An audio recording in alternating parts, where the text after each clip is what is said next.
Շատ ավելի մեծ ասպատակումների, քան մի խումբ նիկոլականները, մի խումբ մարգինալները։ Ինչու համար է սա արվում, որովհետև եկեղեցի միշտ եղել է մեր պաշտպանական վերջին խրամատը, մեր ինքնության պահպանման վերջին խրամատը, նույնիսկ երբ պետականություն չի եղել։ Ու հիմա էլ բավական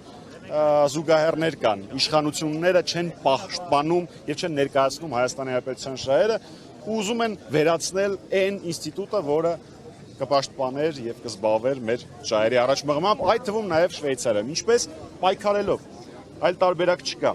Բոլոր օրենքով չարգելված միջոցներով անհրաժեշտ է պայքարել ու կապ չունի իրանք հիմա ինչ որ փոքր հաջողություն են գրանցել, ինչ որ ազգային ժողով են ձևավորվել, դա կարևոր չի։ Կարևորը այն է, որ հանկարծ որևէ մեկի մտքով չանցնի հիասթափվել պայքարից։ Հստակ մեխանիզմը իմ ընկալմամբ սա առանց փողոցային պայքարի գնացողը չի։ Ուստի յուրաքանչյուր մարդ, որ Հայաստանում զբաղվում է քաղաքականությամբ, հասարակական գործունեությամբ եւ դեմ է Փաշինյանին, պետք է ուղղում պատկերացնի, որ վաղ թե ուշ իրենց ճամփելու են փողոցային պայքարով։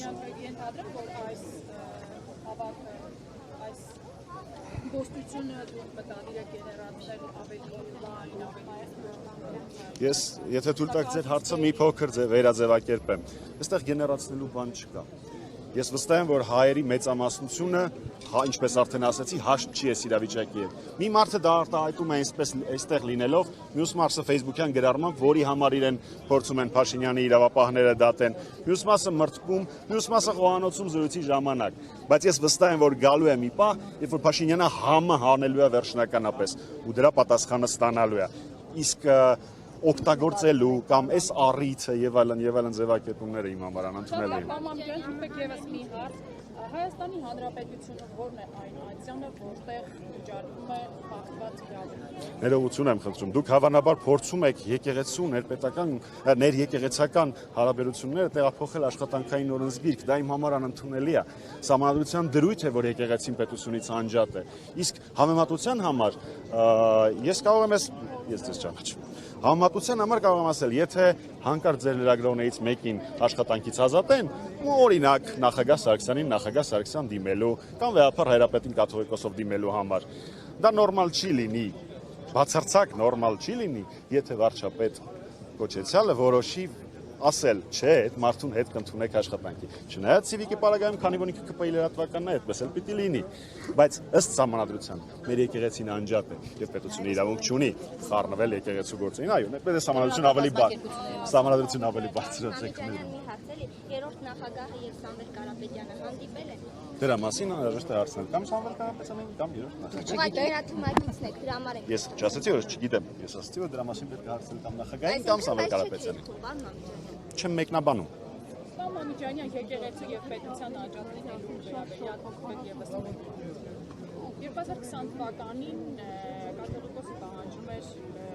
Փաշինյանի եւ ոչ ոք։ Բաղրամյան Բողոկայում հավաքեր երկու տասնյակ 2023 թվականին, երբ որ իմ գործընկերներից մեկը հարցրեց վերանալու շարունակում եք պահանջել Նիկոլ Փաշինյանի հրաժարականը, նա ասաց, որ պահանջը անժամանց է։ 24 թվականին ականատես եղանք սոցիալական շարժման, որի քաղաքական ուժերի հետ հանդիպում են, կարծում նաև դուք եք։ Եկեղեցու եւ պետության անջատ լինելու տրամաբանության դիտարկումից չի կարծում, որ եկեղեցին այս իմ թվարկած գործողություններով խախտել է սահմանադրական նորմա լինելով անջատ։ Ոչ չեմ կարծում, նախ դուք բերեցիք մի քանի օրինակ, դրանցից առնվազն Սրբազան պայքարի օրինակը տեղին չէր, որովհետև եկեղեցին որպես ինստիտուտ դրա մեջ ներգրավված չէր, դրանում ներգրավված էր իմ կողմից շատ հարգված քաղբանտարկյալ Բագրատ Սրբազանը, սա մեկ, դա տեղին չի, երկրորդ Եթե Հայաստանի ղեկավարը Աստված մի արածցե եւս մեկ անգամ Փաշինյանից հետո դավաճանի, անի ամեն ինչ դեմ Հայաստանի Հանրապետության եւ այն ժամանակ դեռ հայերով բնակեցված Արցախի Հանրապետության շահերին հակառակ, ես կարծում եմ, որ տրամաբանական է, որ վեհապար Հայրապետը